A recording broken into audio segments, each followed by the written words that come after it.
Welcome to my channel Kirti Smart Kitchen. आज आपण घरच्या साहित्यात पिझ्झा सॉस कसा बनवायचा ते बघणार आहोत। चला तर मग हे पिझ्झा सॉस कसं बनवायचं ते बघूया। हे पिझ्झा सॉस अगदी 5 मिनिटात तयार होते। सगळ्यात अगोदर इथे मी अर्धा किलो म्हणजेच 500 ग्रॅम इतके हायब्रिड टोमॅटो घेतलेले आहे। या टोमॅटोला चिरून घ्यायचा आहे। तर अशा प्रकारे या टोमॅटोला चिरून घ्यायचं आणि याचे छोटे छोटे काप तयार करून घ्यायचे। एका टोमॅटोचे साधारणतः 8 ते 10 भाग होतील। अशा प्रकारे हे टोमॅटो आपल्याला चिरून घ्यायचे आहे। तर तुम्ही बघू शकता मी एका टोमॅटोचे 4 भाग केलेले आहे। हे सगळे टोमॅटो चिरून घेतलेले आहे। आता या टोमॅटोमधील बिया काढून घ्यायच्या। हे ऑप्शनल आहे, तुम्हाला टोमॅटोच्या बिया ठेवायच्या असतील तर या टोमॅटोच्या बिया नाही काढल्या तरी चालेल। तर इथे बघा मी टोमॅटोच्या या सगळ्या बिया काढून घेतलेल्या आहे। आता या टोमॅटोचे परत बारीक काप करून घ्यायचे। तर हे टोमॅटो मी एका बाउलमध्ये काढून घेतलेले आहे आणि अशा प्रकारे छोटे छोटे याचे काप करून घ्यायचे। सगळ्या टोमॅटोचे मी छोटे छोटे असे काप करून घेतलेले आहे।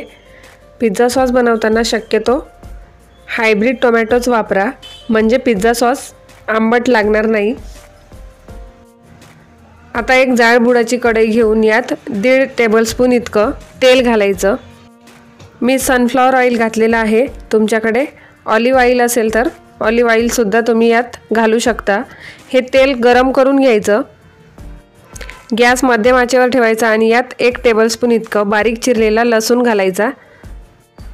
हा बारीक चिरलेला लसूण 2 मिनिटं या तेलात परतून घ्यायचा।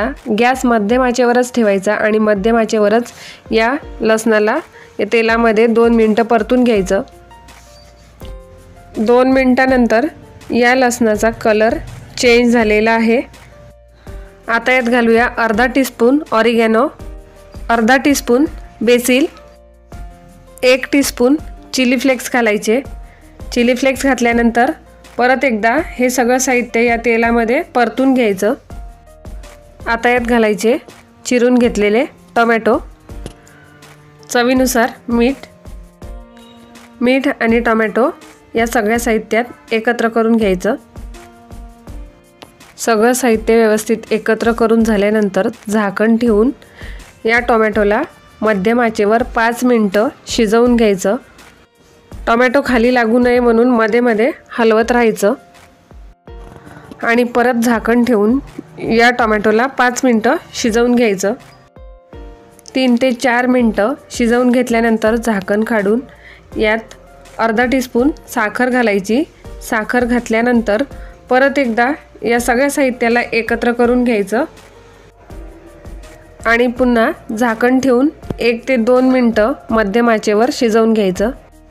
5 मिनिटांनंतर झाकण काढून घ्यायचं आणि गॅस बंद करायचा आणि हे मिश्रण गार करायला ठेवायचं। 5 मिनिटांनंतर तुम्ही बघू शकता हे टोमॅटो पूर्णपणे शिजलेले आहे। गार झाल्यानंतर एका मिक्सरच्या भांड्यात काढून घ्यायचं। मिक्सरला लावून याची पेस्ट तयार करून घ्यायची। तर बघा अगदी मार्केटसारखा हा पिझ्झा सॉस तयार झालेला आहे। मार्केटमध्ये महागडा पिझ्झा सॉस घेण्यापेक्षा अगदी झटपट आणि 5 मिनिटात साध्या आणि सोप्या पद्धतीने हे पिझ्झा सॉस तुम्ही घरी बनवून 7 ते 8 दिवस फ्रीजमध्ये एअरटाईट कंटेनरमध्ये स्टोअर करून ठेवू शकता। पिझ्झा बनवताना पिझ्झा बेसला लावण्यासाठी साधारणतः तुम्ही 1 ते 2 टीस्पून इतकं हे पिझ्झा सॉस वापरू शकता। रेसिपी आवडल्यास लाईक, शेअर आणि चॅनलला सबस्क्राईब करायला विसरू नका। पुन्हा भेटूया अशाच नवीन रेसिपीसोबत। तोपर्यंत धन्यवाद।